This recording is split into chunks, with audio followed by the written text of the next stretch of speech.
Alguns reencontros não acontecem por acaso. Às vezes, o destino apenas espera o momento certo para devolver o que o tempo tentou apagar. A mansão Vidal permanecia envolta em silêncio, o tipo de silêncio que parece guardar segredos. O som distante da chuva caindo sobre o jardim antigo se misturava ao eco de passos contidos no corredor principal. Henrique Vidal observava o retrato pendurado na parede central da sala. Era o de um menino de olhos claros, sorriso leve e expressão serena. Um quadro pintado há mais de 30 anos, quando o tempo ainda era generoso com sua família. Foi nesse instante que a voz suave da nova empregada rompeu o ar. Senhor, esse menino viveu comigo no orfanato até os 14 anos. Henrique virou-se lentamente. Por um segundo achou que não tivesse ouvido direito. A mulher diante dele, jovem, simples, uniforme ainda novo, parecia trêmula, segurando o pano de limpeza contra o peito. Como disse? Perguntou ele, sem conseguir disfarçar o espanto. Marta respirou fundo. Eu o conhecia como Daniel Vitor, mas ele nunca falava sobre a família. Só dizia que tinha um irmão e que um dia ele viria buscá-lo. O mundo pareceu girar em volta de Henrique. O retrato do menino não era apenas uma pintura, era o rosto de seu irmão desaparecido, Gabriel Vidal, levado de seus braços quando tinha apenas 4 anos. Henrique lembrou-se da manhã do sequestro, o parque, o som distante do piano tocado pela mãe antes do passeio, o riso do irmão correndo entre as árvores. Depois, o vazio. Durante anos, a família Vidal procurou respostas. A mãe adoeceu de tristeza, o pai, um advogado influente, mergulhou em silêncio. Henrique cresceu carregando a promessa de que um dia traria Gabriel de volta. Agora, décadas depois, uma mulher vinda do interior o fazia sentir que talvez o destino tivesse mantido a promessa que ele não conseguiu cumprir. Marta enxugou as lágrimas discretas. Eu nunca esqueci o rosto dele, senhor. Ele era bom, desenhava o tempo todo e sempre falava do piano. Dizia que o irmão tocava e que um dia ouviria aquela música de novo. Henrique ficou imóvel. O piano.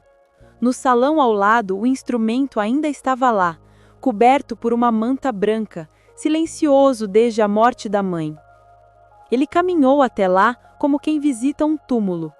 Passou os dedos pela poeira do tampo e, por um instante, jurou ouvir a voz da mãe dizendo: cada nota é uma oração. Quando voltou o olhar para o retrato, sentiu algo mudar dentro dele. Aquela pintura, antes apenas uma lembrança, agora era uma prova viva. Se o que Marta dizia fosse verdade, então Gabriel, o menino do piano, o irmão perdido, havia sobrevivido. Henrique não sabia se acreditava, mas sentia no corpo o mesmo frio que sentira aos 8 anos, quando jurou nunca desistir. E dessa vez, ele cumpriria a promessa. Naquela noite, Henrique não conseguiu dormir. O rosto do irmão parecia observá-lo do retrato, vivo demais para ser apenas tinta e memória. Sentou-se na poltrona do escritório e, pela primeira vez em anos, deixou que o passado o alcançasse. O Gabriel tinha 4 anos quando desapareceu. Um domingo, ensolarado, no Parque Central, uma distração da babá. Um instante apenas. Depois disso, vieram as sirenes, os helicópteros, os cartazes espalhados pela cidade. Durante meses, Henrique esperou o irmão voltar pela porta, com o mesmo sorriso inocente e o olhar que parecia ver o mundo com curiosidade e ternura. Mas o tempo foi se tornando inimigo. Agora, décadas depois, uma mulher vinda do interior dizia que o garoto estivera vivo. Marta voltou à mansão no dia seguinte. Trazia nas mãos uma caixa de papelão amarelada. Guardei isso por muito tempo, disse ela hesitante. São lembranças do orfanato. Henrique abriu a tampa com cuidado. Dentro, pequenos desenhos feitos a lápis, casas, jardins e sempre dois meninos de mãos dadas diante de um piano.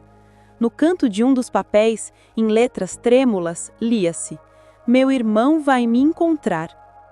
Henrique sentiu o corpo estremecer. O traço era firme, infantil, mas havia ali uma esperança que atravessava o tempo. Ele falava disso o tempo todo, contou Marta, com a voz embargada. Dizia que lembrava de uma casa branca, de uma mãe que tocava música e de um irmão que prometeu buscá-lo. Ninguém acreditava. Diziam que era invenção. Henrique fechou os olhos. A imagem da mãe, sentada ao piano, ecoou em sua mente como uma melodia distante. Aquela lembrança, há muito adormecida, voltou a pulsar, e com ela, o peso da promessa. Na manhã seguinte, os dois viajaram juntos até o orfanato de São Vicente. O prédio, agora desgastado pelo tempo, parecia guardar histórias que o vento sussurrava pelas frestas. Foram recebidos por uma freira idosa, Irmã Madalena, que os conduziu até uma sala cheia de caixas antigas. Quando Henrique mostrou o retrato do irmão, a mulher empalideceu. "Meu Deus, o pequeno Daniel Vitor! Eu o lembro como se fosse ontem." "Daniel Vitor?" repetiu Henrique. "Sim, um menino doce, obediente, mas com um olhar que parecia carregar um segredo. Ele chegou aqui trazido por uma assistente social, depois de um acidente que tirou a vida dos pais adotivos." Henrique se aproximou, o coração acelerado. "E ninguém questionou a origem dele?"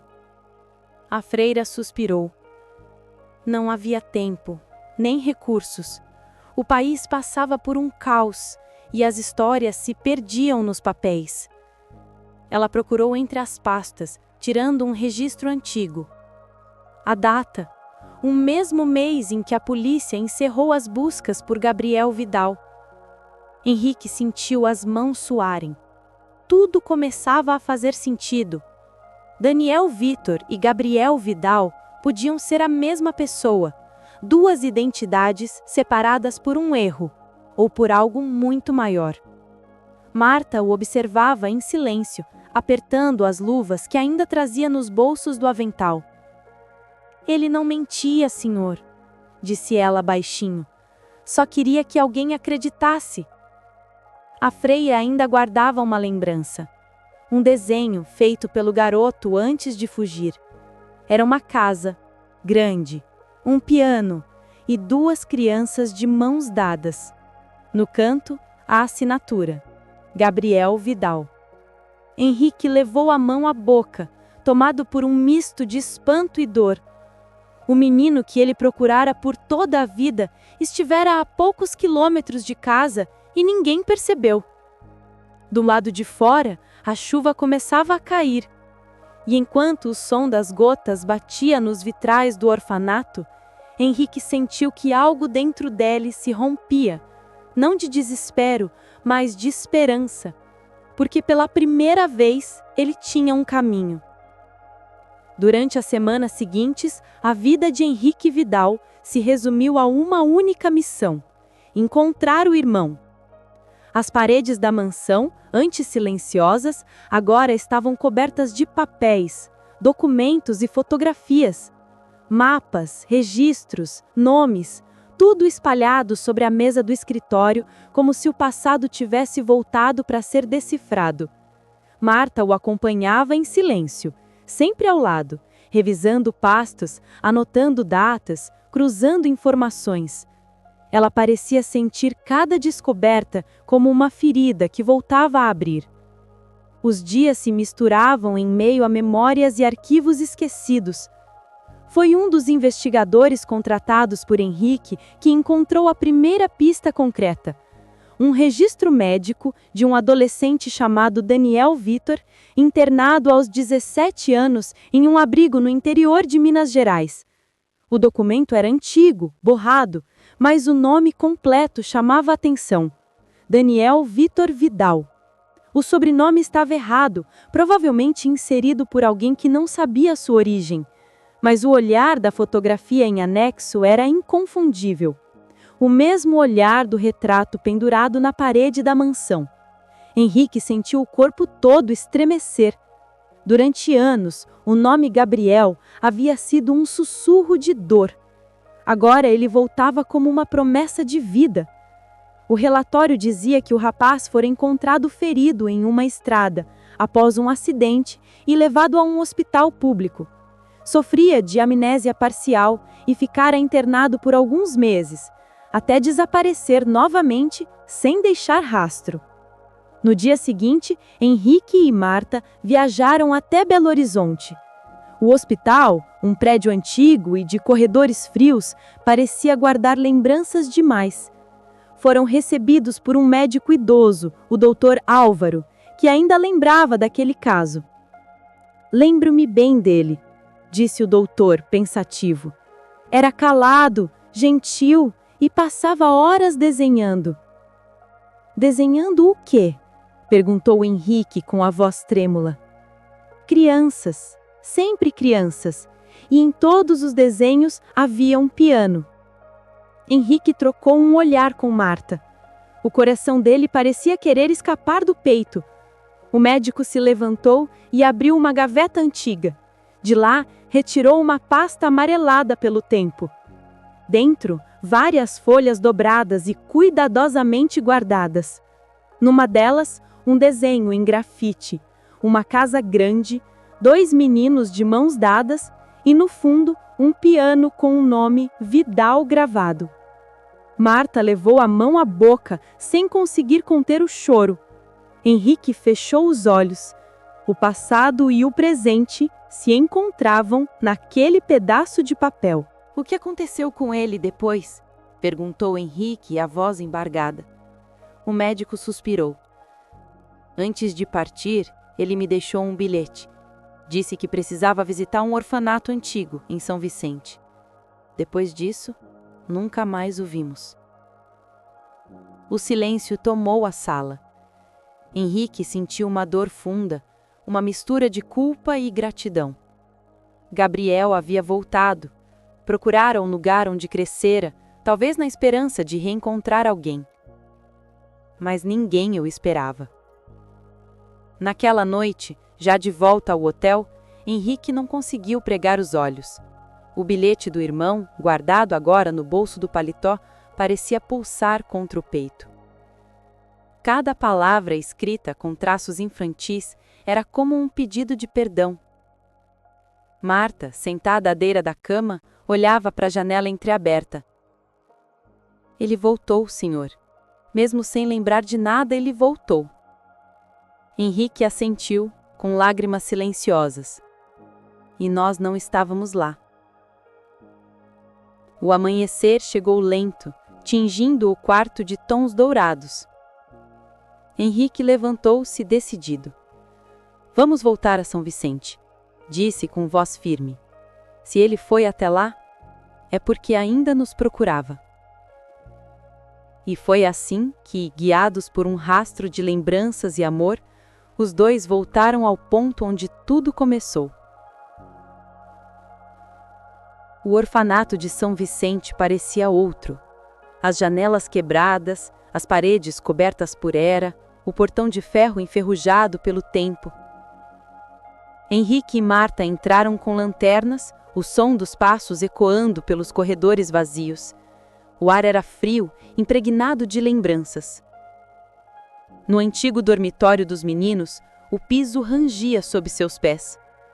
E foi ali, entre paredes riscadas por rabiscos de infância, que Marta parou de repente. "Aqui", murmurou ela, apontando para uma parede. Henrique aproximou a luz. Entre os desenhos desbotados, um se destacava. Uma casa, um piano, 2 meninos de mãos dadas, e abaixo, em letras trêmulas, estava escrito: "Voltei, mas ninguém me esperava." Henrique caiu de joelhos. Tocou o desenho com os dedos trêmulos, como se pudesse alcançar o passado. O peso da frase o atravessou por inteiro. Não era apenas o irmão que havia se perdido. Era uma vida inteira de afeto, de promessas quebradas, de amor interrompido. Marta, sentada à beira da cama, o rosto molhado de lágrimas. Ele esteve aqui, Henrique. Ele voltou. O homem fechou os olhos, tentando conter o choro. Pela primeira vez em 30 anos, ele permitiu que a dor respirasse. E foi nesse silêncio que o celular vibrou. Do outro lado da linha, a voz do investigador. Senhor Vidal, encontramos algo. Um registro recente, de um artista de rua chamado Gabriel Vitor, conhecido nas feiras de artesanato do interior de Minas Gerais. Vendia retratos infantis pintados à mão e sempre falava de uma casa com piano. O caminho até a cidade foi longo e silencioso. Quando chegaram, o sol já se punha por trás das montanhas, tingindo o céu de tons alaranjados. No centro, uma feira colorida se espalhava pela traça. E foi ali, entre barracas e risadas, que Marta o viu.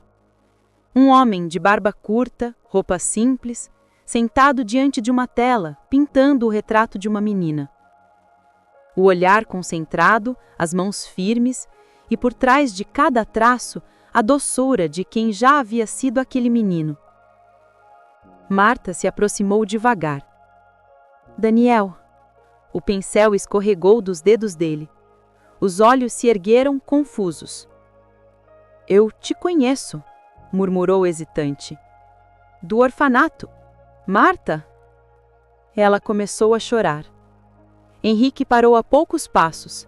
O mundo pareceu suspender o som, o ar, o tempo. Gabriel?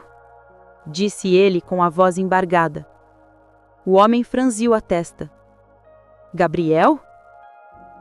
Henrique tirou do bolso um papel dobrado. O velho desenho, 2 meninos diante de um piano. Você fez isso. Era o seu jeito de lembrar da gente. As mãos de Gabriel tremiam quando tocaram o desenho. As lágrimas vieram antes das palavras. Eu sonhava com essa casa, com o som do piano e com um irmão que prometeu me encontrar. Henrique o abraçou com força. Eu nunca desisti de você. O choro dos dois se misturou ao som distante da feira, às vozes, ao vento que passava leve entre as barracas. E, por alguns segundos, tudo parecia em paz. Nos dias seguintes, Gabriel foi levado a exames e consultas. Os médicos confirmaram o que Henrique já sabia. Ele sofrera traumas profundos e perda de memória após o acidente que quase lhe tirou a vida. Mas aos poucos, lembranças começaram a voltar. O cheiro do piano, o jardim, a voz da mãe cantando ao entardecer. De volta à mansão, Gabriel caminhou pelos corredores como quem visita um sonho antigo. Parou diante do retrato e sorriu, como se finalmente compreendesse o que o tempo tentara apagar. Eu achei que vocês tivessem me esquecido, disse ele com um fio de voz. Henrique apertou o ombro do irmão. Nunca. Eu procurei por você a vida inteira. Marta observava da porta, com o coração leve. Sabia que aquele momento não era apenas o reencontro de 2 irmãos, era o renascimento de uma família inteira. Dias depois, ao vasculhar uma caixa de correspondências antigas, Henrique encontrou uma carta escrita pela mãe antes de morrer. Se um dia o destino trouxer Gabriel de volta, diga a ele que o piano ainda o espera e que o amor nunca esquece. Naquela noite, os dois se sentaram lado a lado diante do velho piano. Henrique tocou as primeiras notas trêmulas e emocionadas. Gabriel o acompanhou, improvisando como faziam quando eram crianças. E pela primeira vez em 30 anos, o som do piano encheu a casa Vidal. Um som de perdão, de reencontro e de amor que o tempo não conseguiu apagar. Nos meses seguintes, Henrique criou uma fundação em memória da mãe, dedicada a localizar crianças desaparecidas e a apoiar orfanatos. Marta foi nomeada coordenadora. Gabriel, agora reconhecido como artista, pintou o logotipo da instituição. 2 meninos de mãos dadas diante de um piano. Na inauguração, diante de jornalistas e convidados, Henrique subiu ao palco e disse: "Esta história começou com uma promessa. Um irmão prometeu encontrar o outro, e uma mulher de coração puro manteve viva a lembrança do que o mundo tentou apagar. Hoje, transformamos dor em esperança." Gabriel o abraçou sob aplausos. Marta chorava discretamente, olhando para o retrato pendurado na parede. Agora, ele parecia sorrir. E assim, no mesmo lugar onde a dor nasceu, nasceu também a redenção, porque o tempo pode apagar rostos, mas nunca apaga o amor que insiste em lembrar.